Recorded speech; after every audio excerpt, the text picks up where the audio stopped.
Hi friends, welcome back to our channel. Friends, మన channel cricket సంబంధించిన ప్రతి చిన్న అప్డేట్ మన ఛానల్లో రెగ్యులర్ వస్తుంటాయి. ఇంకా మన ఛానల్ని సబ్స్క్రైబ్ చేసుకోకపోతే ఫ్రెండ్స్ వెంటనే సబ్స్క్రైబ్ చేసుకోండి అండ్ పక్కన బ్లెక్ని యాక్టివేట్ చేసుకోండి. అండ్ అదేవిధంగా ఇంకా మన వీడియోని లైక్ చెప్తే ఫ్రెండ్స్ వెంటనే లైక్ చేసి మన వీడియోలోకి అయితే ఎంటర్ చేద్దాం. ఫ్రెండ్స్, తప్పకుండా లైక్ చేయండి. లైక్ చేస్తే మన వీడియో మార్కెట్కి ఫాస్ట్ రీచ్ అవుతుంది. ఇక ఇండియా వర్సెస్ ఇంగ్లాండ్ మరి ఫోర్త్ మ్యాచ్కి ఖచ్చితంగా భారీ మార్పులు అయితే ఉంటాయి. మరి కాంబినేషన్ ఏ విధంగా ఉంటుంది, ప్లేయింగ్ లెవెన్ ఏ విధంగా ఉంటుంది అనేది మనం ఈ వీడియోలో అయితే చూద్దాం. అంతకుముందు మరి థర్డ్ మ్యాచ్ లో అయితే మనలో చాలా డిసప్పాయింట్మెంట్ అయితే వేసిళ్ళు. ముఖ్యంగా అక్కడ మనం చూసుకుంటే జరిగిన 3 మ్యాచ్లు కూడా మన బ్యాటర్స్ వచ్చేసి చాలా డిసప్పాయింట్మెంట్ అయితే వేసిళ్ళు. అక్కడ ఫస్ట్ మ్యాచ్ లో అభిషేక్ శర్మ మంచి రాణించాడు, అందుకని అక్కడ మ్యాచ్ గెలిచింది. ఇక సెకండ్ మ్యాచ్ లో తిలక్ వర్మ దగ్గర ఉండి అయితే మ్యాచ్ ను గెలిపించిండు. ఇక థర్డ్ మ్యాచ్ లో తిలక్ వర్మ అండ్ అభిషేక్ శర్మ ఇద్దరు కూడా మరి కొంచెం సైలెంట్ గా అయితే ఉన్నారు. బట్ మిగతా అందరు కూడా చాలా డిసప్పాయింట్మెంట్ అయితే వేసిళ్ళు. సో అందుకని అక్కడ మ్యాచ్ అయితే ఓడిపోయిందని చెప్పుకోవచ్చు. థర్డ్ మ్యాచ్ లో ఏమైంది ఒకసారి మనం చిన్న చూసుకుంటే అక్కడ మరి టాస్ గెలిచి ఫస్ట్ అయితే ఫీల్డింగ్ తీసుకున్నాడు అక్కడ కెప్టెన్ సూర్యకుమార్ యాదవ్. ఇక ఇంగ్లాండ్ ఫస్ట్ బ్యాటింగ్ వేసి 171 అయితే కొట్టింది 9 వికెట్ల నష్టానికి.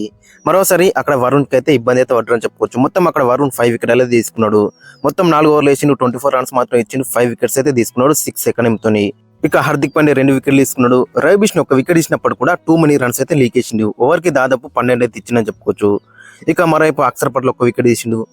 ఇక మరోవైపు మొహమ్మద్ షమ్మి 3 ఓవర్లు వేసి 25 రన్స్ అయితే ఇచ్చిండు, 1 వికెట్ కూడా తీయలేకపోయిండు. బట్ ఇంజూరీ నుంచి లాంగ్ గ్యాప్ తర్వాత వస్తున్నాడు. సో కాబట్టి మరి నెక్స్ట్ మ్యాచ్ అయితే మనం అయితే ఎక్స్పెక్ట్ చేస్తున్నాం ఇతని దగ్గర అయితే వికెట్స్ అయితే. ఇక అభిషేక్ శర్మ 1 ఓవర్ వేసిండు, 4 రన్లు మాత్రం ఇచ్చిండు. ఇక మరోవైపు వాషింగ్టన్ సుందర్ 1 ఓవర్ వేసిండు, 15 రన్లు అయితే ఇచ్చిండు. మరి టూ మచ్ ఎక్స్పెన్సివ్ ఓవర్ అని చెప్పుకోవచ్చు ఆ ఓవర్ అయితే. ఇక తర్వాత అక్కడ మనం ఇంగ్లాండ్ బ్యాటింగ్ లో చూసుకుంటే మరి ఫామ్ లో లేని డక్కెట్ 51 అయితే కొట్టిండు. ఇక అక్కడ మనం చూసుకుంటే లివింగ్స్టన్ కూడా 43 అయితే కొట్టిండు. దాంతో వాళ్ళకైతే 171 రన్స్ అయితే వచ్చినాయి. ఇక తర్వాత చేజింగ్ లో మన టీమిండియా 20 ఓవర్లకి 145 అయితే కొట్టింది 9 వికెట్ల నష్టానికి. అందరు కూడా చాలా డిసప్పాయింట్మెంట్ అయితే వేసిళ్ళు. ఫస్ట్ 2 మ్యాచ్లు అక్కడ తిలక్ వర్మ అండ్ అభిషేక్ శర్మ వాళ్ళిద్దరు ఈ మ్యాచ్ లో కొంచెం ఆఫ్ కలర్ గా మనకైతే కనబడ్డారు. అయినప్పుడు కూడా అభిషేక్ శర్మ 24 అయితే కొట్టిండు. బట్ మిగతా దగ్గర నుంచి అయితే సపోర్ట్ అయితే రాలేదు. ఇక హార్దిక్ పాండ్యా 40 కొట్టినప్పుడు కూడా స్ట్రైక్ రేట్ అక్కడ మనం చూసుకుంటే 114 మాత్రం ఉంది. ఇక అందరు కూడా చాలా డిసప్పాయింట్మెంట్ అయితే వేసిళ్ళు. కెప్టెన్ సూర్యకుమార్ యాదవ్ కానీ, వికెట్ కీపర్ సంజు సామ్సన్ కానీ ప్రతి ఒక్కరు కూడా చాలా డిసప్పాయింట్మెంట్ అయితే మనకైతే కనబడ్డది. సో కాబట్టి ఈ ఫోర్త్ మ్యాచ్ కి అయితే కొన్ని మార్పులు ఉండే అవకాశం అయితే మనకి 100% అయితే కనబడుతుంది.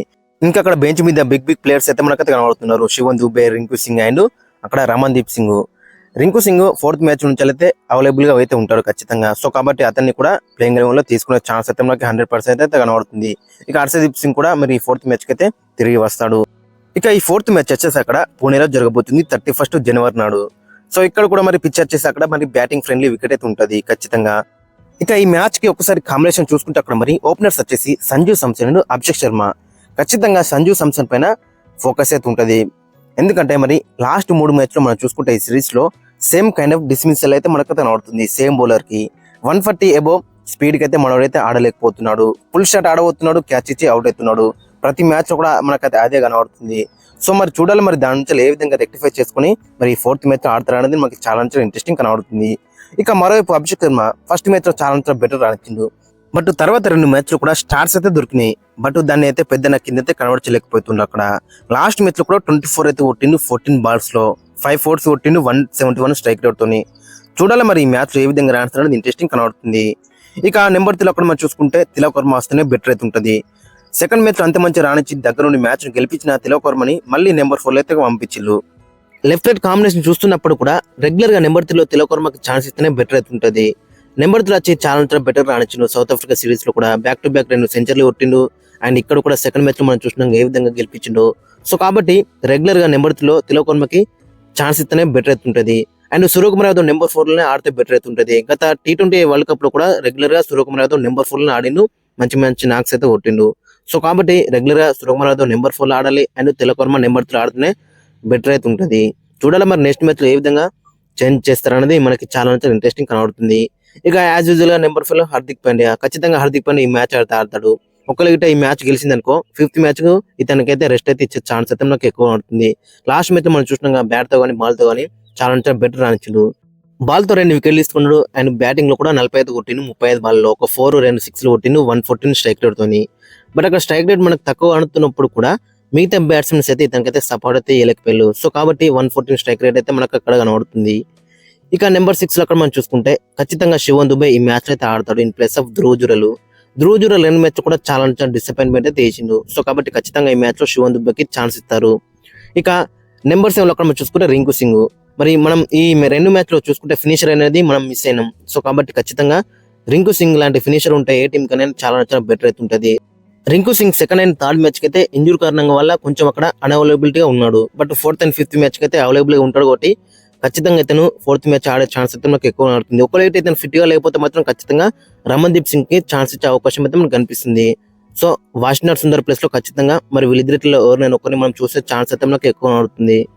ఇక నెంబర్ 8 లో అక్కడ మనం చూసుకుంటే అక్షర్ పటేల్ ప్రతి మ్యాచ్ కూడా మంచిగా నడుస్తున్నాడు విత్ ఇది బాల్. బట్ బ్యాటింగ్ లో అక్కడ మనం చూసుకుంటే లాస్ట్ మ్యాచ్ కూడా చాలా డిసప్పాయింట్ చేసిండు. అంతకు ముందు మ్యాచ్ కూడా డిసప్పాయింట్మెంట్ అయితే చేసిండు. చూడాలి మరి ఈ మ్యాచ్ లో మన బ్యాటింగ్ లో ఏ విధంగా రాస్తున్నాడో ఇంట్రెస్టింగ్ కనబడుతుంది. ఇక నెంబర్ 9 లో అక్కడ మనం చూసుకుంటే Harshdeep Singh in place of Ravi Bishnoi last match లో మనం చూసినాం ఫస్ట్ 2 మ్యాచ్ లో వికెట్ లెస్ గా మనకైతే కనబడ్డాడు. లాస్ట్ మ్యాచ్ లో ఒక వికెట్ ఇచ్చినప్పుడు కూడా ఓవర్ అయితే దాదాపు 12 రన్స్ అయితే ఇచ్చిండు. సో టూ మచ్ ఎక్స్పెన్సివ్ అయితే ప్రూవ్ అయ్యిండు. సో కాబట్టి రవి బిష్ణోయ్ ప్లేస్ లో హర్షదీప్ సింగ్ మళ్ళీ తిరిగి వచ్చే ఛాన్స్ అయితే మనకు ఎక్కువ కనబడుతుంది. ఇక నెంబర్ 10 లో అక్కడ మనం చూసుకుంటే మొహమ్మద్ షమి లాస్ట్ మ్యాచ్ లో మరి ఇంజూర్ నుంచి చాలా గ్యాప్ తర్వాత మళ్ళీ తిరిగి వచ్చిండు. 3 ఓవర్లు వేసిండు, 25 రన్స్ అయితే ఇచ్చిండు. బట్ ఈ మ్యాచ్ అయితే మనం ఇతని దగ్గర నుంచి అయితే వికెట్స్ అయితే ఎక్స్పెక్ట్ చేస్తున్నాం. మరి చూడాలి ఏ విధంగా రాన్స్ అనేది ఇంట్రెస్టింగ్ కనబడుతుంది. ఇక నెంబర్ 11 అక్కడ మనం చూసుకుంటే వరుణ్ చక్రవర్తి లాస్ట్ మ్యాచ్ మనం చూసినాం ఏ విధంగా అక్కడ విధ్వంసం క్రియేట్ చేసిండో. మ్యాచ్ ఓడిపోయినప్పుడు కూడా ఇతనికి ప్లేయర్ ఆఫ్ ది మ్యాచ్ అయితే ఇచ్చిండు. సో అంత ఇంపాక్ట్ అయితే అక్కడ క్రియేట్ అయితే చేసిండు. మొత్తం అక్కడ 4 ఓవర్స్ వేసిండు, 24 రన్స్ ఇచ్చిండు, 5 వికెట్స్ అయితే తీసుకున్నాడు 6 ఎకనిమ్ తోని. అంతకుముందు 2 మ్యాచ్ కూడా చాలా ఇంపాక్ట్ అయితే క్రియేట్ చేసిండు. సో ఇతను బౌలింగ్ వేస్తున్నప్పుడు అక్కడ అపోజిట్ టీం అయితే చాలా ఇబ్బంది పడుతుంది. చూడాలి మరి ఈ ఇంపాక్ట్ తోని ఛాంపియన్స్ ట్రోఫీ లో కూడా సెలెక్ట్ చేస్తే బెటర్ అవుతుంటది. ఇక ఫైనల్ గా ప్లేయింగ్ లో ఒకసారి చూసుకుంటే మరి ఈ 4th మ్యాచ్ కి Sanju Samson and Abhishek Sharma opening లో బర్లకు దిగుతారు. ఇక నెంబర్ 3 లో తిలక్ వర్మ, 4 లో సూర్యకుమార్ యాదవ్, 5 లో హార్దిక్ పాండ్యా, 6 లో Shivam Dube in place of Dhruv Jurel, 7 లో Rinku Singh in place of Washington Sundar, 8 లో అక్షర్ పటేల్, 9 లో మొహమ్మద్ షమి, 10 లో Harshdeep Singh in place of Ravi Bishnoi and 11 లో వరుణ్ చక్రవర్తి. ఓవరాల్ కాంబినేషన్ చూసుకుంటే మాత్రం చాలా డెడ్లీగా బ్యాలెన్సింగ్ గా మనకైతే కనబడుతుంది. అక్కడ మనం చూసుకుంటే మెయిన్ గా ఫినిషర్స్ వచ్చేసి హార్దిక్ పాండ్యా, శివన్ దుబే, రింకు సింగ్, అక్షర్ పటేల్. సో చాలా డేంజరస్ గా మనకైతే కనబడుతున్నారు. ఇదే 11 తో వెళ్తే మాత్రం చాలా బెటర్ అవుతుంటది. ప్రాబిలిటీగా చూసుకుంటే మరి ఆల్మోస్ట్ ఇదే 11 తోని వెళ్లే ఛాన్స్ అయితే మనకి ఎక్కువ కనబడుతుంది. ధ్రువ్ జురెల్, వాషింగ్టన్ సుందర్, రవి బిష్ణోయ్ ప్లేస్ లో శివన్ దుబే, రింకు సింగ్ అండ్ హర్షదీప్ సింగ్ కి ఛాన్స్ ఇచ్చే అవకాశం అయితే మనకి ఎక్కువ కనబడుతుంది. ఖచ్చితంగా ఈ 3 మార్పులు అయితే ఉంటాయి. మరి 4th మ్యాచ్ కి అయితే వీళ్ళు వస్తే మాత్రం చాలా డేంజరస్ గా అయితే ఉంటది అక్కడ playing 11 Shivam Dube, Rinku Singh and Harshdeep Singh. So overall చూసుకుంటే ఈ 3 మార్పులు అయితే ఉంటాయి. ఫ్రెండ్స్ ఖచ్చితంగా మరి మీ యొక్క ఒపీనియన్ అయితే కింద కామెంట్స్ అయితే మెయిన్ చేయండి. ఇంకా అక్కడ మనం మెయిన్ గా చూసుకుంటే సంజు సామ్సన్ అండ్ సూర్యకుమార్ యాదవ్ అయితే చాలా ఇంపార్టెంట్ మ్యాచ్ అని చెప్పుకోవచ్చు. మరి ఏ విధంగా రాన్స్ అనేది ఇంట్రెస్టింగ్ కనబడుతుంది. సంజు సామ్సన్ అక్కడ లాస్ట్ 3 మ్యాచ్ లో ఫస్ట్ మ్యాచ్ లో 26 అయితే కొట్టిండు 20 బాల్స్ లో. బట్ ఆ 26 లో 22 వచ్చేసి గస్ యాక్టిన్సన్ వేసిన బౌలింగ్ లో అయితే కొట్టిండు. గస్ యాక్టిన్సన్ 130 ఆర్ 135 ఎబో మాత్రం వేస్తాడు.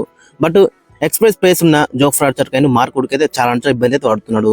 ఇక సెకండ్ మ్యాచ్ లో 5 కొట్టిండు 7 బాల్స్ లో అండ్ థర్డ్ మ్యాచ్ లో 3 కొట్టిండు 6 బాల్స్ లో. So same kind of dismissal అయితే మనకు నడుతుంది. ఆ షార్ట్ బాల్ కి అవుట్ అవుతుంది అని చెప్పుకోవచ్చు అక్కడ జోఫ్రా ఆర్చర్ బౌలింగ్ లో. ఇక మరోవైపు సూర్య ఫస్ట్ మ్యాచ్ లో డక్ అవుట్ అయిండు, సెకండ్ మ్యాచ్ లో 12 కొట్టిండు, థర్డ్ మ్యాచ్ లో 14 అయితే కొట్టిండు 7 బాల్స్ లో. సో ఓవరాల్ చూసుకుంటే మరి ఇద్దరు కూడా చాలా డిసప్పాయింట్ అయితే చేస్తున్నారు. మరి ఏ విధంగా కంబ్యాక్ చేస్తారు అనేది మనకి చాలా ఇంట్రెస్టింగ్ కనబడుతుంది.